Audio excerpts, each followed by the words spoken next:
ова што се прави во Македонија ги надмина сите нормални граници. Целта се знае, меѓутоа начинот и постапките кажуваат многу за оние кои што се внатре, кои што гласаа. Јас можам да ви кажам следното. Ова што се направи сега во собрание е спротивно на членот 7 од Уставот на Република Македонија. Сепак законот е изгласан. Другото прашање, кое што вака е многу симптоматично. Кој кажа за одредена општина или за цела држава дека албанците се 20%? Каде е тоа запишано? Со кој попис?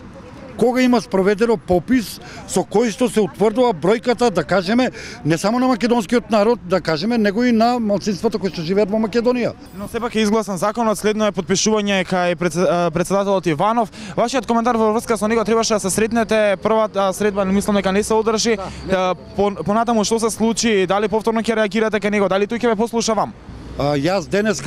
Ние денеска имавме протест овде, собрани сме заради ова што се случува во собранието и Македонскиот национален совет повторно има барање до председателот Иванов, кое што од тука ќе биде однесено таму и архивирано. И ќе барам прием кај председателот Иванов. Другата работа кукавица, да не заборавиме и на тоа. Многу пати. Стоите ли на истиот став? Многу пати. Стоите ли на истиот став? Стоја.